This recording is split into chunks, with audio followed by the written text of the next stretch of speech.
Assalamualaikum warahmatullahi wabarakatuh. Halo semuanya teman-teman, selamat malam. Selamat datang kembali di channel kesayangan kita, channel Bang Ilo Official. Dan masih bersama saya Ilo dimanapun teman-teman berada. Semoga teman-teman selalu dalam keadaan sehat walafiat, tanpa kekurangan satu apapun. Amin, amin ya robbal alamin. Dan pada kesempatan kali ini saya akan membawakan satu kisah dari Yudarian. Wow, dan ini adalah kisah dari penulis pertama ya, berarti adalah KPK, kisah penulis kita. Jadi kali ini adalah KPK pertama ya. Kalau yang kemarin-kemarin itu adalah K3 atau KKK atau kisah kiriman kalian. Kali ini kita akan coba dengan KPK, kisah penulis kita. Jadi nanti buat teman-teman boleh tuh tulis di dalam kolom komentar ya, lebih suka yang mana nih. Tapi kita akan terus mencoba memvariasikan, dan itu semua untuk menghibur teman-teman semua. Dan sekali lagi kami ucapkan terima kasih kepada Yudarian atas izinnya untuk kami membawakan kisahnya yang luar biasa ini. Tapi sebelum kita masuk ke dalam kisahnya, buat teman-teman mungkin yang baru bergabung, kami ucapkan selamat bergabung. Dan silakan dong, bisa diklik dulu tombol subscribe ya, jangan lupa lonceng notifikasinya dinyalakan agar teman-teman selalu mendapatkan notifikasi dari konten-konten yang akan kami upload selanjutnya. Dan untuk channel Bang Ilo Official ini kami upload setiap hari Selasa, hari Kamis, dan hari Sabtu setiap jam 5 sore. Jadi untuk sementara kita seminggu itu 3 kali ya teman-teman ya. Tapi kita akan lihat perkembangannya bagaimana ke depan. Dan kami juga mengucapkan terima kasih kepada seluruh teman-teman yang sudah selalu setia hadir mendukung kami. Karena teman-teman lah, kami selalu bersemangat berkarya di setiap harinya dan gak pakai berlama-lama lagi. Pasti udah gak sabaran kan untuk masuk ke dalam kisahnya. Kita langsung saja masuk ke dalam kisahnya. Misteri Pocong Buntung.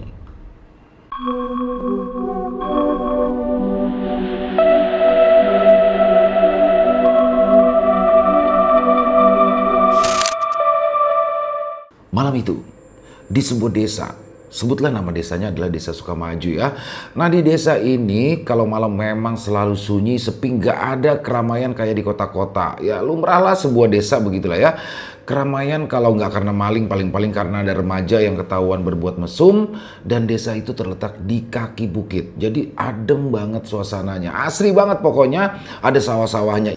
Intinya kalau teman-teman tinggal di desa itu di masa tua pasti bakalan betah, karena nggak akan ada motor pakai knalpot brong di sana. Nah, tapi belakangan ini suasana yang disebutkan tadi itu berubah jadi sedikit mengerikan, creepy, menakutkan. Semua itu bermula ketika Jaka, seorang pemuda desa yang dikenal baik hati, rajin ibadah dan suka menabung, dan juga pekerja keras, impian wanita pokoknya lah ya, mendadak ditemukan tidak bernyawa di tengah-tengah sawah. Wow. Tubuhnya itu tergeletak di pematang sawah dengan kondisi yang sudah pucat, dan wajahnya itu penuh dengan luka gitu ya, kayak habis digebukin habis-habisan. Dan anehnya kedua tangannya itu hilang. Jadi kayak cuma tinggal potongan yang gak rapi. Jelas tangan ini seperti dipotong tapi gak pakai gergaji. Jadi warga yang menemukan tubuhnya itu bapak-bapak yang sedang mau pergi ke sawah. Dia berniat untuk mencari rezeki kan ya, tapi malah nemuin mayat. Akhirnya nyebarlah cerita ini ke semua warga. Jelas saja warga desa panik dong. Wah, nggak pernah-pernahnya ada beginian, kok mendadak ada kriminal di desa. Nah, ada salah satu ibu-ibu tanggung gitu, nggak terlalu tua, nggak terlalu muda gitu ya, tapi setengah tua lah. Itu berkata dengan santainya, wah ini bukan perbuatan manusia ini nih. Terus ada juga perempuan yang bernama Rina. Nah, Rina ini adalah adiknya Jaka. Otomatis Rina adalah orang yang paling terpukul melihat masnya mati terus tangannya hilang pula. By the way, yang hilang itu bukan semua tangannya ya, tapi kayak telapak tangannya aja gitu ya. Anyway, Rina nggak nyangka dong siapa sebenarnya yang berani ataupun tega ngelakuin hal itu. Sedangkan Rina dan warga lainnya tahu kalau Jaka ini sebenarnya adalah orang yang baik, gak neko-neko, pokoknya panutan banget orangnya. Jadi kecil kemungkinan nih ada yang dendam sama ini orang. Singkatnya, dilakukanlah pemakaman. Rani hanya berdiam diri. Dia lemes ngelihatnya masnya dikubur. Kayak apa ya, shock, masih nggak nyangka gitu. Nangis kenceng juga nggak bakalan balikin masnya hidup. Tapi di sana dia berdoa dalam hati kuat-kuat. Semoga ada keadilan dalam kasus itu. Namun Pak Surya, si kepala desa itu cuma menganggap kematian Jaka ini hanya sebagai apa ya, musibah yang nggak terduga aja. Jadi nggak ada tanda-tanda penyelidikan gitu. Kayak si kepala desa itu males banget buat ngelapor ke pihak kepolisian. Ya, pada zaman itu memang handphone juga belum terlalu populer ya di desa itu. Dan yang punya cuma orang-orang gedean doang. Jadi mungkin agak kesulitan lah ya untuk menghubungi pihak kepolisian. By the way, Rani dan Jaka ini yatim piatu ya. Nah, selang seharinya mulai deh tuh orang-orang bergosip ria mengenai Jaka yang katanya arwahnya nggak tenang. Bahkan, beberapa di antaranya mengaku melihat bayang-bayang putih di sekitaran sawah tempat Jaka ditemukan. Salah satunya adalah Pak Bejo, pemilik warung kopi tempat bapak-bapak cabut dari kejaran istrinya. Wow.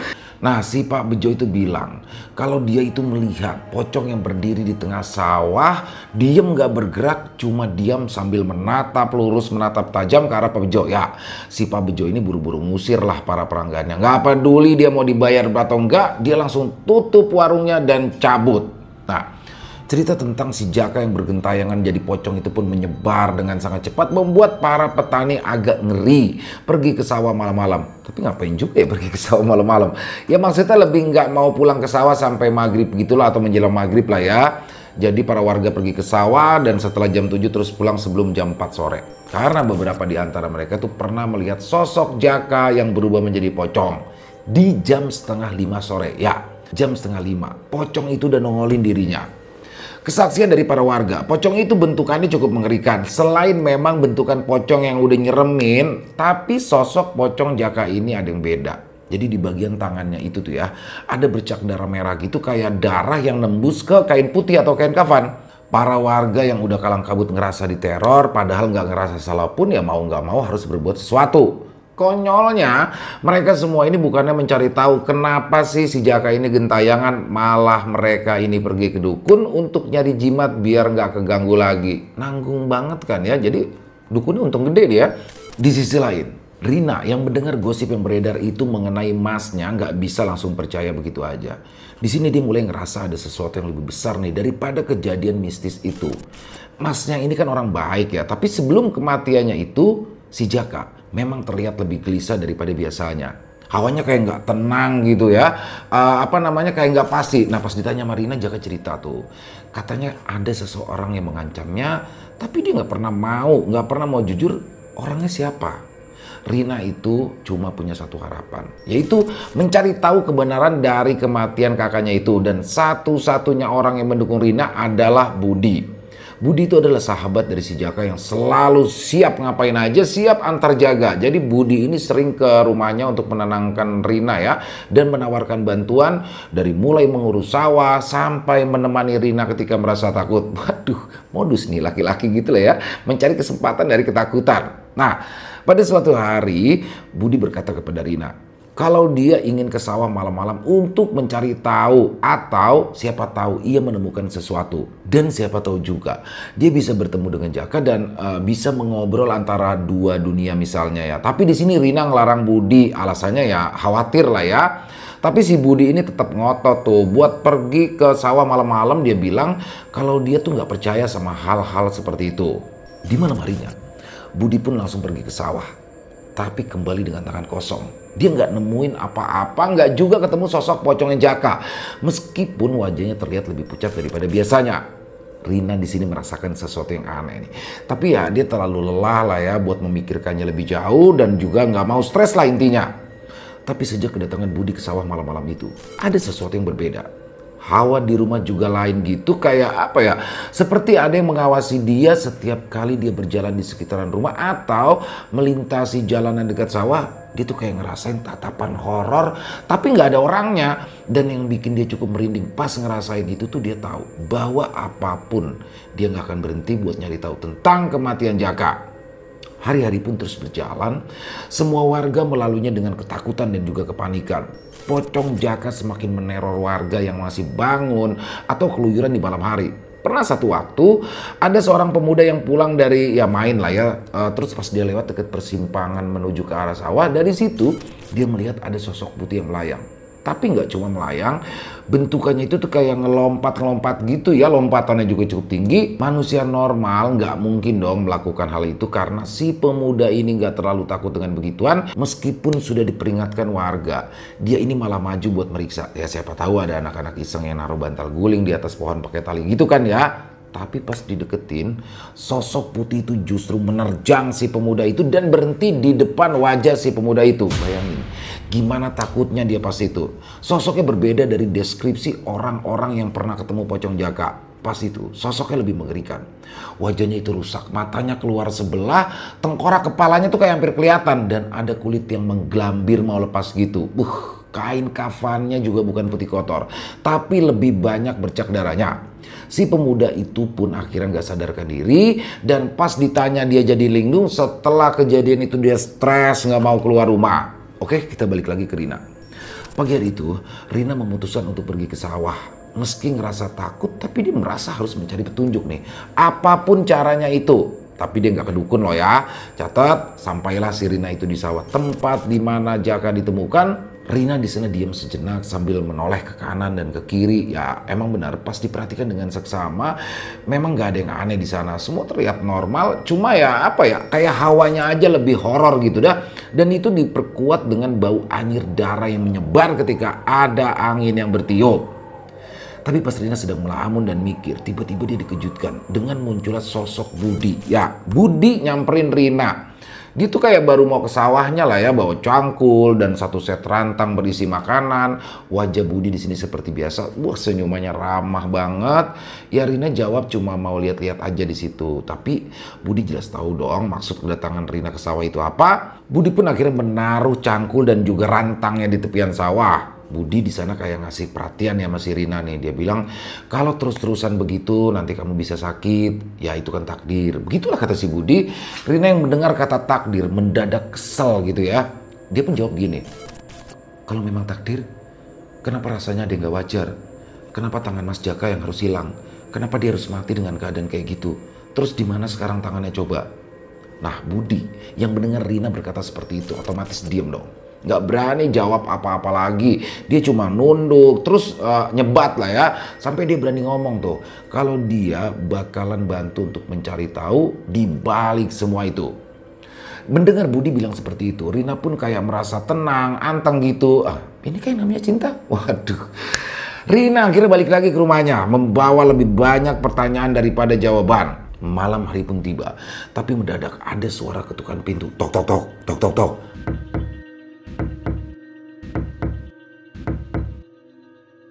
Rina terbangun mendengar suara itu, bingung siapa malam-malam datang bertamu. Tapi Rina di sini nggak cukup bodoh buat langsung bukain aja pintunya. Dia keluar dari kamar, ngintip sedikit tuh lewat jendela, memastikan kalau ada orang. Tapi ketika dibuka, nggak ada siapa-siapa di sana, kosong. Cuma suara jangkrik doang. Dia pun coba teriak, siapa di sana? Gak ada jawaban apa-apa. Karena gak ada jawaban apa-apa, Rina balik lagi dong masuk ke kamarnya dan berniat untuk melanjutkan tidurnya. Tapi tiba-tiba tok tok tok tok tok tok. Ketukan pintu itu datang lagi, kali ini lebih keras. Jantung Rina langsung dak-dik-duk. Udah cukup ketakutan juga merinding. Dia ke pintu pelan-pelan dengan keringat dingin. Rina membuka pintu rumahnya pelan-pelan. Dan lagi-lagi nggak ada orang di luar rumah. Rina akhirnya memberanikan diri untuk keluar rumah, memastikan tidak ada yang bersembunyi di belakang pagar ataupun semak-semak. Tapi pas dia keluar, dia melihat ada kain putih yang lusuh dilipat rapi dan diletakkan di atas tanah. Penasaran dong, dia ambillah kain itu. Tuh gemeteran tuh pas dia ngambil kain itu. Kain itu kayak apa ya? Kayak lembab, bau, dingin, kayak udah lama ada di luar. Dan juga ada noda kecoklatan tuh di salah satu ujungnya, kayak bekas darah yang udah mengering gitu, udah lama ya. Rina mencoba menebak, ini kain apa sih? Dan ya benar, itu kain kafan, gak salah lagi. Gak pakai aba-aba, Rina langsung masuk rumahnya, ngunci pintu rumahnya. Kain itu lalu dia letakkan di atas meja, sementara dia cuma mondar-mandir sambil mikir ya. Siapa nih orang yang iseng naruh kain kafan di depan rumahnya? Kain kafan bau lagi. Apa ini ada hubungannya sama kejadian teror pocong yang dibilang warga? Ya pikirnya begitu kira-kira. Malam itu dihabiskan Rina hanya dengan mikirin itu doang, tapi nggak nemu jawabannya. Keesokan harinya, Rina pun membawa kain itu ke rumah Mbak Karto, orang tua yang ada di desa itu. Tapi bukan dukun ya, Mbak Karto itu lebih dikenal kayak orang yang disegani, sesepuh gitulah ya. Dan juga tahu atau paham dengan hal-hal gaib ataupun mistis. Sesampainya Rina di sana, Rina langsung menunjukkan tuh kain itu. Nah di sini ekspresi Mbak Karto ketika dia melihat kain kafan itu langsung berubah menjadi serius, mode serius. Katanya itu bukan kain sembarangan. Kain itu adalah bagian dari kain kafan seseorang yang sudah meninggal. Dan kalau sudah seperti itu maka ada roh yang gak tenang. Ya jelas dong, pikiran Rina dan Mbak Karto gak bakalan jauh-jauh dari sosok pocong si Jaka. Tapi Mbak Karto juga coba memperingatkan Rina agar dia jangan main-main dengan kain kafan itu. Karena kalau roh gak tenang dan marah, bisa aja mencelakai siapapun. Rina makin gelisah dong, tapi di balik rasa takutnya, dia tahu dia nggak bakalan mundur. Dia terus menghadapi itu meskipun sosok pocong itu adalah pocong masnya sendiri atau kakaknya sendiri. Sejak kain kafan itu ditemukan di depan rumahnya, tuh Rina ngerasa ada sesuatu ya yang berbeda di rumahnya. Udara di dalam rumah jadi terasa lebih berat. Kayak apa ya, ada bayangan yang nggak kelihatan yang terus-menerus mengawasi dia. Malam-malamnya semakin terasa mengerikan. Bahkan siang hari yang biasanya membawa kelegaan sekarang justru lebih suram. Pocong Jaka sudah menjadi makanan warga setiap malam. Setiap hari ada saja orang yang mengaku didatangi oleh sosok Pocong Jaka sesekali. Ada yang meminta tolong, ada juga yang ditakut-takuti dengan wajah yang berbeda-beda. Jadi ada yang melihat bentuknya tuh kayak tengkorak doang. Ada yang bilang mukanya hancur. Dan yang unik, ada yang melihat pocong itu mengeluarkan tangannya dan memperlihatkan kalau tangannya itu buntung. Telapak tangannya nggak ada, jadi cuma darah doang gitu ya. Tapi semua itu nggak dipedulikan sama Rina. Dia tahu kalau dia terus mikirin itu dia bisa stres dan justru malah nggak bisa mencari tahu jawaban sebenarnya. Di suatu malam, Rina memberanikan diri untuk kembali ke sawah, tempat di mana mayat Jaka ditemukan. Malam itu kosong dan hampa. Gak ada warga yang berani keluar. Angin yang biasanya berdesir lembut sekarang kayak lebih dingin. Nah Rina ke sawah itu dengan membawa senter kecil di tangannya. Dan setiap langkah itu terasa lebih berat dari sebelumnya. Kayak ada sesuatu yang berkata kepada Rina, "Lu jangan kesana kocak." Tapi ya gimana ya, udah tekad lah ya. Rina akhirnya sampailah di sawah itu. Malam itu terasa beda.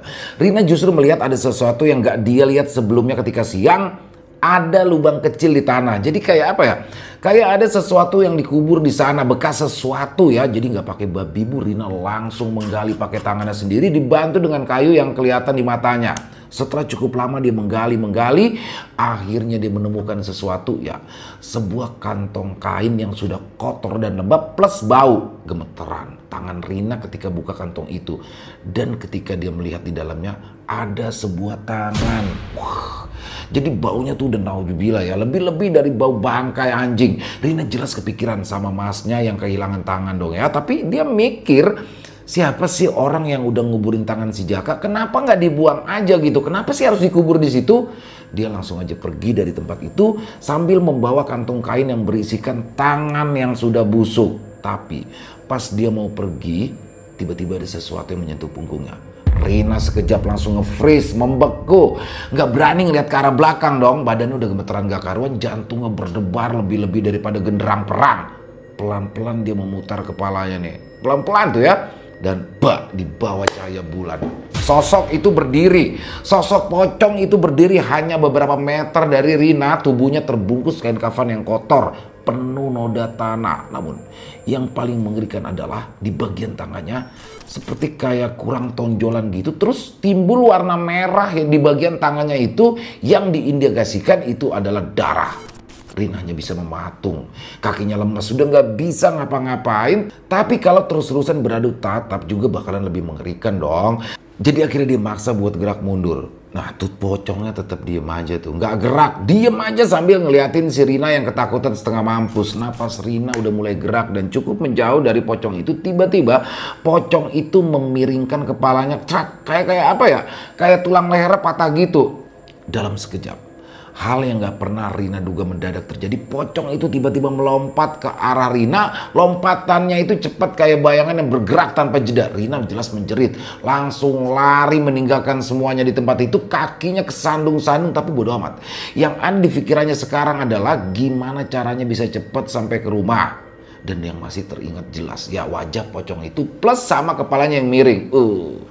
Akhirnya dia pun sampai juga di rumah. Nafasnya udah gak karuan, badannya udah basah sama keringat.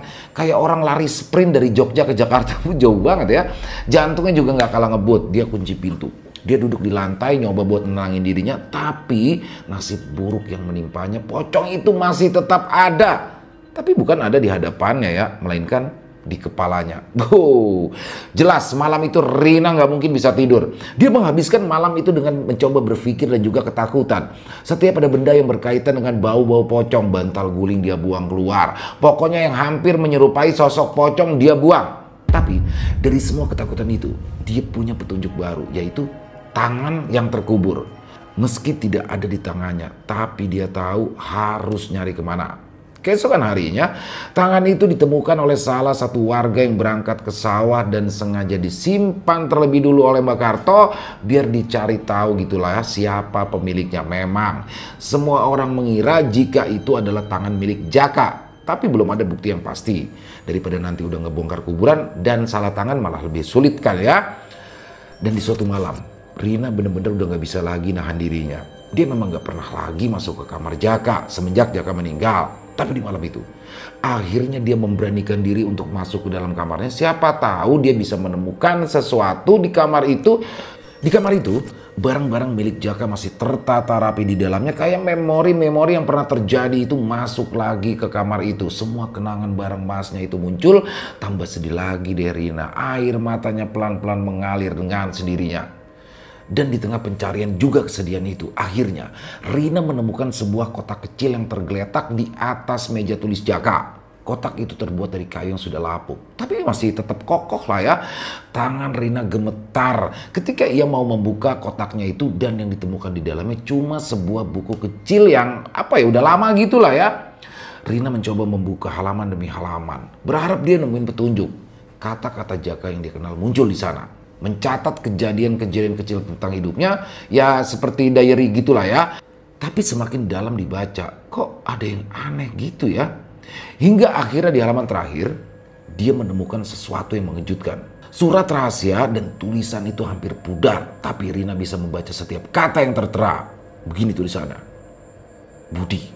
Udah itu aja, bingung lah ya, kok bisa? Kenapa dengan Budi? Di tengah-tengah mikir gitu, tiba-tiba ada suara yang gak asing lagi. Suara duk-duk-duk, duk-duk-duk. Rina pun akhirnya memberanikan diri untuk mengintip dari jendela sambil seniki-piki, dan bah, itu pocongnya. Rina masuk ke dalam kamarnya meringkuk ketakutan, nafasnya udah gak karuan pokoknya. Tiba-tiba bayangan putih itu malah justru pindah ke depan pintu kamar Rina. Pelan banget, kayak awalnya kayak transparan gitu, tapi tiba-tiba menjadi lebih solid.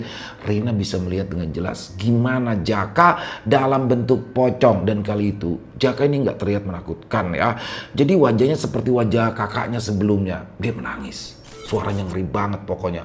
Gak ada film horor sehoror ini. Sumpah, pocong Jaka menangis sambil mengeluarkan tangannya yang sudah terpotong. Darah mengucur satu demi satu. Parah lama ya kalau satu demi satu. Rina berusaha menahan nafasnya, membiarkan tubuhnya membeku di tempat. Pocong itu mendekat dengan cara yang sedikit melayang ya. Melewati kotak buku yang sempat Rina taruh di meja kecil kamarnya. Sedetik itu rasanya kayak setahun. Lama pakai banget. Suara tangisan Jaka terlalu menyeramkan untuk dikasihani. Rina nggak bisa kemana-mana. Jaka lebih dekat dari sebelumnya, tapi cuma nangis doang tuh sambil ngejulurin tangannya. Tapi setelah sekian lama merasa ketakutan dan mungkin udah nggak kuat lagi, akhirnya Rina gelap, nggak sadarkan diri. Dan di tengah ketidaksadarannya, Rina bermimpi dia bertemu dengan Jaka yang bentukannya masih manusia, bukan pocong. Di mimpi itu, Jaka tuh memberikan sebuah kalung yang sangat dikenali sama Rina, dan itu adalah kalung milik Budi. Tapi pas si Jaka memberikan kalung itu, sesaat kalung itu berubah menjadi tangan yang menggenggam kalung itu. Di situ Rina teriak dong, dia lari, dan pelarian itu membawa Rina ke pematang sawah. Akhirnya Rina terbangun. Ya karena terus dimikir tuh, mungkin itu petunjuk yang dikasih tahu masnya. Tanpa basa-basi lagi dia keluar rumah di tengah malam buta itu, ya hampir pagi gitulah ya. Dia pergi ke pematang sawah dan di sana dia cari-cari itu. Bener nggak sih ada kalung di sana, atau itu bener-bener cuma mimpi buruk doang? Diubak-ubak tuh terus ya tempat di mana Jaka ditemukan, dan akhirnya Rina menemukan kalung itu. Ya kalung biasa sih ya, yang terbuat dari tali berwarna hitam dan jalu ayam yang cukup panjang. Dan satu-satunya yang punya kalung itu hanyalah Budi. Dan benar saja, Rina di sini baru sadar kalau selama ini Budi nggak pernah kelihatan pakai kalung itu. Kecurigaannya bertambah dong. Ditambah catatan yang ada di buku kecil itu, terus kalung yang Rina temukan di pematang sawah, fix Budi pelakunya. Jadi Rina seperti merasakan kalau ada keberanian yang cukup kuat gitu, kayak ada apa ya, energi yang bertambah di tubuhnya. Dia ngerasa ada sosok Jaka yang menolong untuk menambah keberaniannya. Detik itu juga ia segera kembali ke desa dan langsung menuju ke rumah Budi. Bodoh amat, masih malam buta atau apa, digedor-gedor tuh rumah si Budi, dan plus Rina nemuin golok panjang kotor yang ada di kursi bambu depan rumah si Budi. Dipanggil-panggil nih si Budi. Kan suara Rina tuh berisik jelas dong, membangunkan orang lain juga. Jadi tetangga juga ikut keluar, disusul sama Budi yang juga ikut keluar dari sana. Ditanya kenapa sama Budi, gak pakai apa-apa. Rina langsung nyamperin si Budi pakai golok tuh. Golok itu langsung dikalungin ke lehernya Budi dan ngancem Budi kayak gini. Ngaku, kamu kan yang bunuh masku? Ini loh buktinya. Sambil Rina menunjukkan kalung milik Budi yang ditemukan di pematang sawah. Akhirnya, karena takut terjadi apa-apa dengan Budi, para warga pun segera melerai pertengkaran itu. Awalnya ada yang takut karena kan Rina bawa golok ya.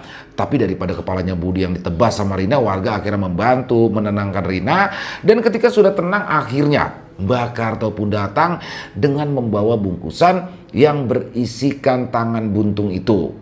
Di halaman rumah Budi, semua menjadi selesai dan misteri itu akhirnya terungkap. Sebenarnya motifnya terlalu sepele ya. Budi nggak dapat restu dari Jaka, dan Budi ini ternyata suka sama Rina. Tapi Budi di sini sakit hati karena Jaka nggak mau kalau Budi sampai jadi suami Rina. Alasannya sepele juga, karena Budi ini suka nyolong. Dan di situ terungkap juga alasan Budi memotong tangan Jaka karena mereka berdua maling. Ya, mereka itu ternyata sering maling tapi di desa sebelah dan sering mabuk di pematang sawah. Semua itu diungkapkan oleh Budi di depan para warga. Nggak ada yang tahu Jaka yang terkenal alim itu justru malah suka maling dan juga mabuk-mabukan. Ya, manusia memang pinter banget nyembunyiin sikap gelapnya. Dan setelah kejadian itu, Budi pun terpaksa harus diusir dari desa itu. Dia nggak boleh lagi kembali ke desa itu apapun yang terjadi. Sebelum pergi, Rina sempat berkata nih sama Budi, semoga tanganmu hilang di luar sana. Dan sebelum pergi juga, Budi diminta untuk menguburkan tangan Jaka sekaligus meminta maaf di kuburan Jaka, nggak peduli didengar atau enggak. Dan Budi akhirnya benar-benar pergi dari desa. Sosok pocong Jaka jarang terlihat nongol di pematang sawah. Sekalinya nongol berarti nongol sama orang-orang yang jahat ya, atau apa saja lah ya, hidupnya ketemu sama sosok pocong buntung. Selesai. Wow, luar biasa kisah dari Yudarian. Jadi ini jadi tantangan tersendiri bagi saya teman-teman ya, karena saya benar-benar mencoba dengan gayanya ya. Jadi Yudarian ini kan, Mas Yudarian ini agak-agak kocak orangnya ya, seru gitu. Jadi memang saya mencoba membawakan seperti gaya tulisannya Yudarian dan asik juga sih ternyata ya. Dan terima kasih kepada Mas Yudarian, kisahnya keren banget nih. Wah, misteri banget dan menurut saya plot twist ya. Jadi memang mungkin terkesan udah biasa ya, orang mati bergentayangan karena ada masalah. Tapi masalahnya ini yang nggak nyangka banget. Ternyata permasalahannya adalah Budi suka sama adiknya Jaka tapi tidak direstui. Ya karena apa nggak direstui? Ternyata Jaka yang selama ini dikenal baik di desa ternyata adalah maling ya. Tapi memang malingnya tidak di desa itu. Jadi orang-orang desa nggak ada yang paham, nggak ada yang tahu dia malingnya di luar. Nah juga sering mabuk-mabukan dan itu semua dilakukan bersama Budi. Ya siapa sih sebejat-bejatnya orang kan nggak pengen lah ya kalau adiknya atau saudaranya menikah dengan orang yang bejat juga. Jadi disitulah yang memicu Budi akhirnya menghabisi Jaka. Dan kalau masalah kalung, kalau ini prediksi saya aja ya. Kalau kalung itu mungkin pada saat berkelahi, pada saat berantem tuh mungkin kalungnya sempat keambil tuh sama Jaka. Dan ya memang yang gak habis pikir juga, Budi ngapain sih motong tangannya, apa karena maling? Dia kan maling juga gitu ya.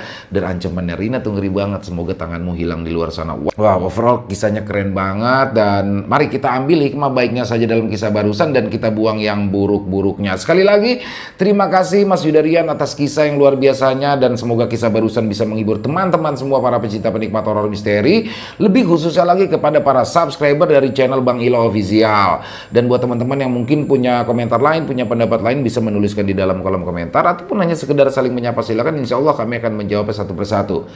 Dan buat teman-teman mungkin yang mau request ya, mau bawain cerita apa atau cerita lebih suka mana nih, kisah kiriman atau kisah dari penulis, bisa juga ikut komen di dalam. Dan itu juga menjadi apa ya, referensi bagi kami juga. Yang mau request cerita dari siapa, monggo silakan. Dan buat yang suka dengan videonya bisa diklik tombol like-nya, tombol jempolnya, boleh juga dong dibantu share link videonya ini ke teman-teman yang lain agar juga ikut merasa terhibur. Dan sekali lagi buat yang belum subscribe, ayo dong bisa diklik tombol subscribe, jangan lupa lonceng notifikasinya nyalakan agar teman-teman selalu mendapatkan notifikasi dari konten-konten yang akan kami upload selanjutnya.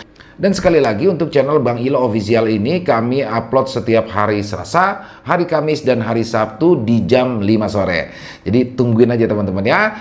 Dan sekali lagi kami mengucapkan terima kasih kepada seluruh teman-teman yang sudah selalu setia hadir, yang sudah selalu mendukung saya. Karena kehadiran teman-temanlah saya selalu bersemangat berkarya. Dan oh iya, buat teman-teman mungkin yang punya kisah horor misteri ya, yang diangkat dari kisah nyata yang berdasarkan pengalaman pribadi, apabila mungkin berkenan dibawakan di channel kami, silakan bisa mengirimkannya ke nomor telepon yang ada di sini, dan bebas ya, kirimannya dalam bentuk tulisan boleh, dalam bentuk rekaman suara atau audio boleh, bebas, senyamannya teman-teman aja.